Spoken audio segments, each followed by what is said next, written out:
যদি আপনি একজন কৃষক হয়ে থাকেন তাহলে ভিডিওটা আপনার জন্য, ভিডিওটাকে স্কিপ করবেন না। আসসালামু আলাইকুম দর্শক বন্ধু, আজকে আমরা একটা এমন জায়গায় অবস্থান করছি, কৃষকের মাঠে অবস্থান করছি।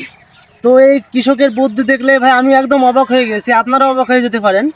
এই দেখতে পাচ্ছেন চারা, বড় ধানের চারা।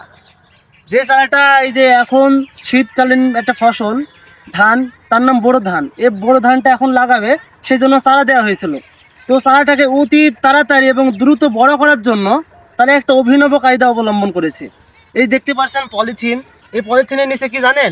পলিথিনের নিচে কিন্তু ধানের চারা, এই চারাটা ছিটিয়ে রাখা হয়েছে এবং এটা দ্রুত লাগানোর জন্য উপরে পলিথিন দেওয়া হয়েছে, যাতে এই চারাটা তাড়াতাড়ি বড় হয়ে যায় এবং কৃষক সহজে এটা লাগাতে পারে। এগুলো দেখতে পাচ্ছেন এই পলিথিনের নিচে কিন্তু ঘাম হয়ে গেছে, কারণ এটা আটকা অবস্থায় আছে, সেজন্য নিচে ঘাম হয়ে গেছে আর আলো বাতাস কিছুটা কম পাচ্ছে, সেই জন্য চারাটা দ্রুত বেড়ে উঠবে। তো এটার কারণে মানে অনেক অনেক কৃষক খুব তাড়াতাড়ি ধান লাগাতে পারছে, এটা আসলে অনেক ভালো ব্যাপার। আপনারাও ট্রাই করে দেখতে পারেন।